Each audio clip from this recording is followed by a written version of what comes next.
본격 밀리터리 팟캐스트 밀떡 시작하겠습니다. 안녕하세요. 워너비 밀떡이 되고 싶은 한보람입니다. 안녕하세요. 놀러온 정명섭 작가입니다. 안녕하십니까. 밀리터리 밀떡 김대영 구사평론가입니다. 네, 오늘은 천검 이야기를 해보려고 합니다.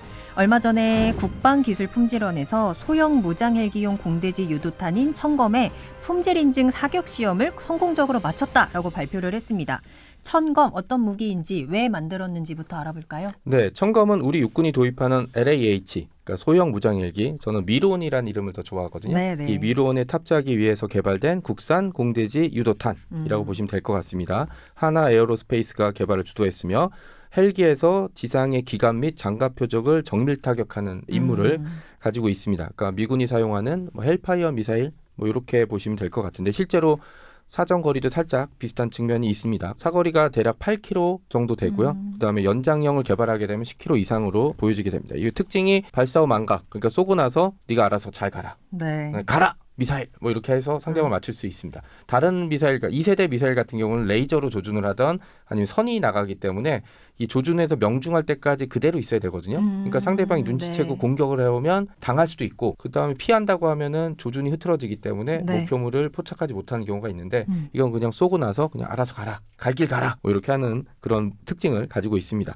그러니까 성능 개량이나 다른 목적도 있긴 한데 우리가 독자적으로 기술을 개발해야 될 이유가 있는 게 미군이 만든 미사일은 미군이 사용하기 위한 목적이잖아요. 그러니까 우리에게 맞지 않을 수도 있습니다. 우리는 산악지형에다가 여러 가지 언패물이 많기 때문에 탁 트인 평야에서 쏘는 것보다 효과가 반감될 수 있는 지점들이 있거든요. 그럼 우리는 한국형 미사일을 만들어야 되는데 미군한테 그거를 개발을 의뢰할 수도 없고 미군이 만들어준다는 보장도 없고 만들어준다고 해도 많은 비용이 들어갈 겁니다. 그런데 우리가 직접 개발하게 되면 리스크가 있겠죠. 개발이 실패할 수도 있고 비용이 많이 들고 대신 만들게 되면은 우리 군에 딱 적합한 임무에 맞는 그런 목적의 미사일을 가질 수 있게 되고 또 그리고 미로온이 수출 얘기가 슬슬 나오고 있지 않습니까? 방글라데시나 다른 나라에서 그때 이제 국산 헬기를 팔았는데 무장은 미제야. 이건 좀 언밸런스한 데다가 미국이 무기를 안 팔 수도 있고 최악의 경우는 그리고 또 두 개를 맞춰놔야 그 가성비도 높아지고 그리고 또 우리가 필요할 때 무기를 계속 실제로 천검도 사거리 연장형과 L형이라고 부르는 무게를 좀 가볍게 하는 버전을 만들고 있거든요. 이런 식의 개량들을 우리가 마음대로 할 수 있는 지점들이 있기 때문에 천검의 개발은 우리한테 기쁜 소식입니다. 네. 그렇군요. 그래서 이번에 사격 시험을 진행을 했고 방위사업청, 국방기술품질원, 국방과학연구소, 육군, 한화에어로스페이스 등등 관계기관 전문가들로 구성된 품질인증 사격시험 협의체가 참여를 했다고 하더라고요. 이 무기 성능에 대한 시험 진행할 때 굉장히 까다로운 조건들이 많다고 하던데 천검은 어떤 절차들을 거쳐서 통과하게 된 걸까요? 그러니까 이런 식이에요. 우리 육군이 이제 미국에서 아파치 가디언을 들여왔잖아요. 네. 얘 같은 경우에는 이제 들여와서 실사격 한 번만 하면 돼요. 그러면 거의 다 됐구나 이제 이렇게 되는데 국내에서 이렇게 연구 개발하게 되면 일단 탐색 개발, 체계 개발, 그다음에 양산 이 과정에서 여러 번의 시험 사격을 해야 돼요. 근데 이번 같은 경우에는 이제 양산을 최종적으로 앞두고 거의 이제 마지막 시험 사격했다라고 생각하시면 돼요. 그래요? 그동안 이제 LH 개발 과정에서도 몇 번 실사격을 진행을 했었고 그러니까 이제는 본격 양산에 들어간다라고 이제 생각을 하시면 됩니다.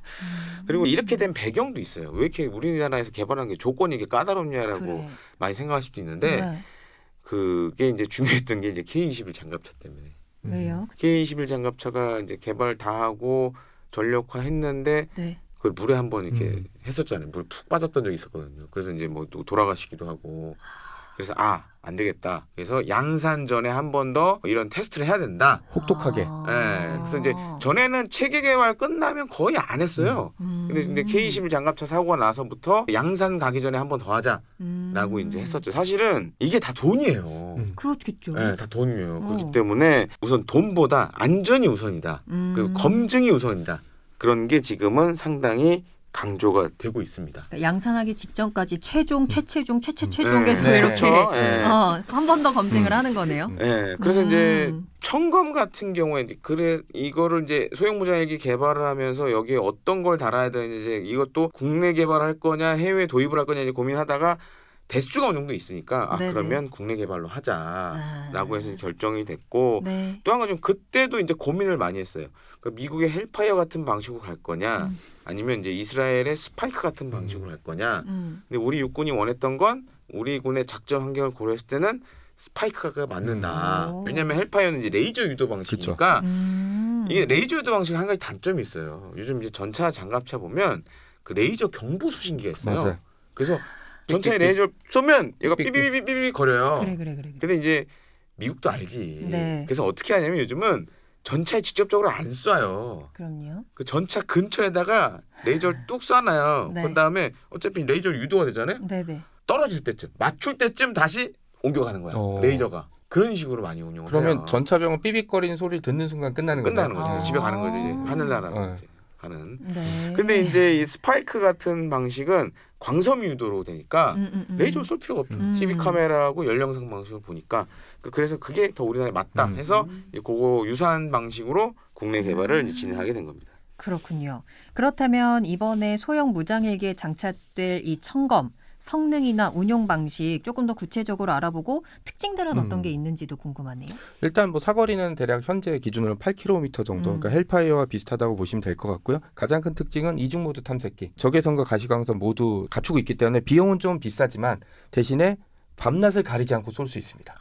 네, 그리고 가시광선이면 네. 전장이 안개라고 제가 여러 번 표현하잖아요. 실제로 전장에 보면 뭐 화약 연기, 그다음에 사방에 터트린 연막탄, 그다음에 이런 잡다한 연기들이 많이 끼기 때문에 실제로 시험 사격할 때 그 맑은 하늘에 제일 좋은 날씨 고르잖아요. 거기에서 탁 트인 평야나 아니면 싹 밀어버린 곳에서 쏘고 고정된 목표를 맞추는 건 아무나 할 수 있습니다. 전장에서는 그런 게 없습니다. 그래서 복잡하고 다단한 환경 속에서 목표를 맞추기 위해서는 눈으로 보는 것도 중요하지만 그리고 상대방도 바보가 아닌 이상 위장도 할 거고 연막탄도 쏠 거고 이러지 않겠습니까? 그리고 또 야간 작전해야 되잖아요. 야간 작전하게 될 때 안 보이면은 가시광선이라든지 광섬유, TV 카메라를 보는 건 아무짝에도 쓸모가 없어지거든요. 그리고 네. 상대방이 그걸 알면 그 지점 파고들 텐데 청검 같은 경우는 적외선도 되고 가시광선도 되기 때문에 뭐 야간에는 적외선 모드로 가서 공격할 수도 있고 주간이라 그래도 상대방을 탐색할 수 없거나 위장을 할 때 네. 이런 적외선 모드를 이용할 수도 있는 그런 지점들이 있습니다. 그리고 아까 말씀드렸듯이 네. 발사 후 망각, 그러니까 쏘고 나면 알아서 가라. 그리고 나서 헬기는 위험하게 되면 회피를 하거나 아니면 다음 목표물을 바로 탐색해서 공격할 수 있는, 그러니까 전장에서의 효용성이라든지 생존성을 극도로 높일 수 있는 그런 무기라고 보시면 될 것 같습니다. 이 유도 기능을 갖고 있다라는 게 굉장히 큰 메리트가 있네요. 그래서 이제 청검은 파이어 앤 포겟, 그러니까 발사 후 망각도 되지만 광섬 유도 방식을 같이 쓰고 있어요. 근데 이게 광섬 유도 방식이 어떤 장점이 있냐면 예를 들어 우리가 이제 A라는 표적을 향해서 미사일을 쫙 쐈는데 B가 더 중요한데 근데 이제 헬파이어 같은 거는 이런 거 하기가 좀 쉽지가 않거든요. 파이어 포겟의 단점이 그거예요. 이미 얘가 지정이 됐으니 글로 날아가잖아요. 중간에 수정이 안 네, 되는구나. 근데 광섬유로 돼 있으니까 네. A로 날아가다가 조종사가 판단해서 B가 더 급한 것 같은데 그럼 B로 바꾸면 돼. 그 다음에 광섬유 케이블을 끊어버리면 그걸 어떻게 B로, 바꿔요?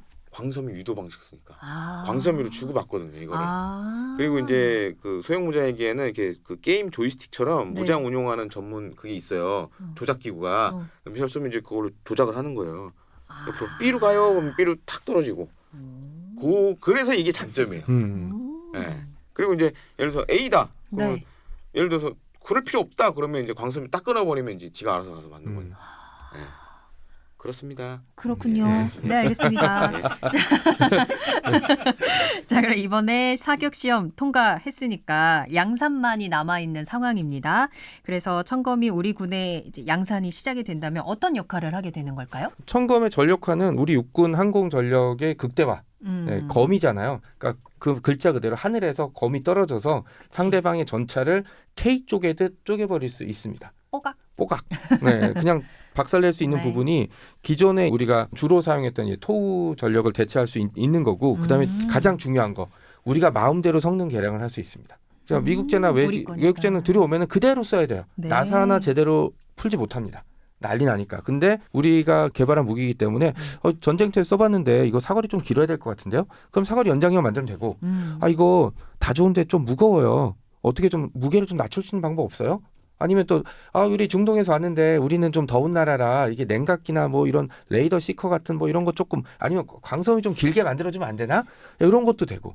그리고 왔는데 저희 북유럽에서 왔는데 우리 좀 추운 나라인데 이게 방한 대책은 완벽해요? 라고 할 때 우리가 이제 모든 거를 다 이제 원하는 대로 해줄 수 있는 지점들을 이제 가지고 있을 수 있는 거죠. 그리고 LAH 미론을 수출할 때 청검은 필수적이죠. 왜냐하면 아직도 무장헬기의 가장 중요한 목표물은 저게 대전차 전력인데 수입하는 국가도 상대방의 전차 전력을 잡기 위해서 대전차 미사일이 필요할 거 아니에요. 같이 세트로 팔고 그리고 우리가 성능 개량할 때 같이 또 팔 수 있는 지점들이 있으니까 그런 것 역시 청검의 개발이 필요했던 이유 중에 하나였습니다. 그 저는 실제로 몇 달 전에 좀 안타까운 사건이 있었잖아요. 그 우리 육군 항공의 코브라 헬기가 이제 추락했던 사고도 있었는데 저는 실제로 이제 코브라 헬기가 토우 미사일 쏘는 거를 한번 본 적이 있어요. 근데 이제 그게 어떤 단점이 있냐면 네. 목표물에 맞을 때까지 헬기가 가만히 있어야 되는 거예요. 그럼 위험하죠. 그렇죠. 근데 이제 우리가 이스라엘의 스파이크 같은 방식을 쓴 이유가 뭐냐면 이거예요. 지금 코브라는 산이 막 있으면 산 위로 올라와서 이렇게 쏘고 가만히 있어야 되는 거예요. 근데 지금 청검 같은 경우에는 쏜 다음에 쭉 내려가면 돼. 그럼 이제 숨어야지. 숨을 수가 있어요. 은폐 네. 해야지. 그럼 이제 미사일이 위로 올라가서 딱 떨어지니까 네네. 그러니까 그런 측면에서 봤을 때는 이전의 코브라에 비해서 생존성이 굉장히 그러네요. 좋아졌다라는 부분도 있고 이제 네. 정 작가님도 얘기하셨지만 지금 뭐 하나 에어로 쪽에서도 이제 청검 라이트 아마 이제 우리 육군의 이제 차세대 궤도형 장갑차 사업에 이제 제안을 하려고 지금 하고 있고 지금 사실 청검은 국가연 주도로 이걸 국방과학연구소 주도로 해가지고 뭐 요것저것 다 쪼개놨어요. 뭐 시커는 에라진 X1 뭐 탄두는 풍산 막 다 쪼개놨는데 청검 라이트는 아마 이제 하나가 자기네 거 위주로 이렇게 만들어서 하려고 그래요. 대신에 사거리는 좀 짧아지고 무게도 가벼워지고. 왜냐하면 장갑차는 네. 8kg까지 때릴 일이 그렇죠. 없거든. 이런 것 그래요? 때문에 그것도 하고 있고 또 이제 정 작가님 얘기하셨지만 사거리 긴 것도 가능해요. 예를 들어서 이제 광섬 유도 방식 안 쓰고 무선 유도 방식이나 이런 네. 것들로 바꿔서 하는 것도 얼마든지 우리가 할 수 있기 때문에 그런 점에서는 뭐 향후 수출 시장에서도 경쟁력을 가질 수 있다라고 생각이 됩니다.